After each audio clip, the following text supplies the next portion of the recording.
Altı herhalde bu part 6'ya hoş geldiniz. Ne şimdi ise bu isim adı neydi xanım? ATV. Bəli, ATV və də işləyirik indi. YouTuberlara və yaxın miyiz? Orada da üzün görsəni, ünlüsən burada da.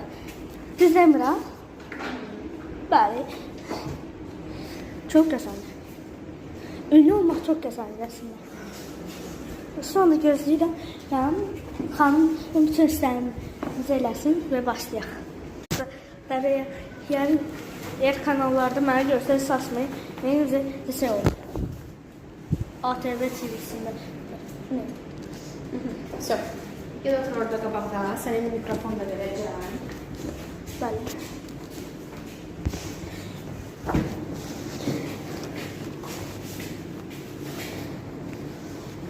Deməli, burada öz adını deyəcəksən, yaxşı deyəcəksən ki, salam, hörmətli tamaşaçılar, mən ATV-nin müxbiriyim və öz adını. Yaxşı? Tamam. Hemen gelip şuraya koysam telefonum var. Mikrofon. Gözlə mən.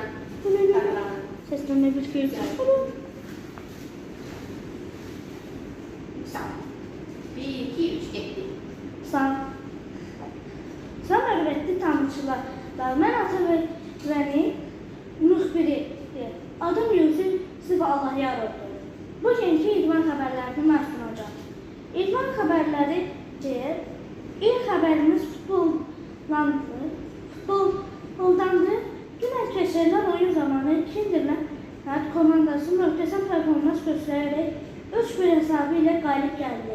En çok dikkat çeken oyuncu ise 9 nömrəli Yusuf oldu.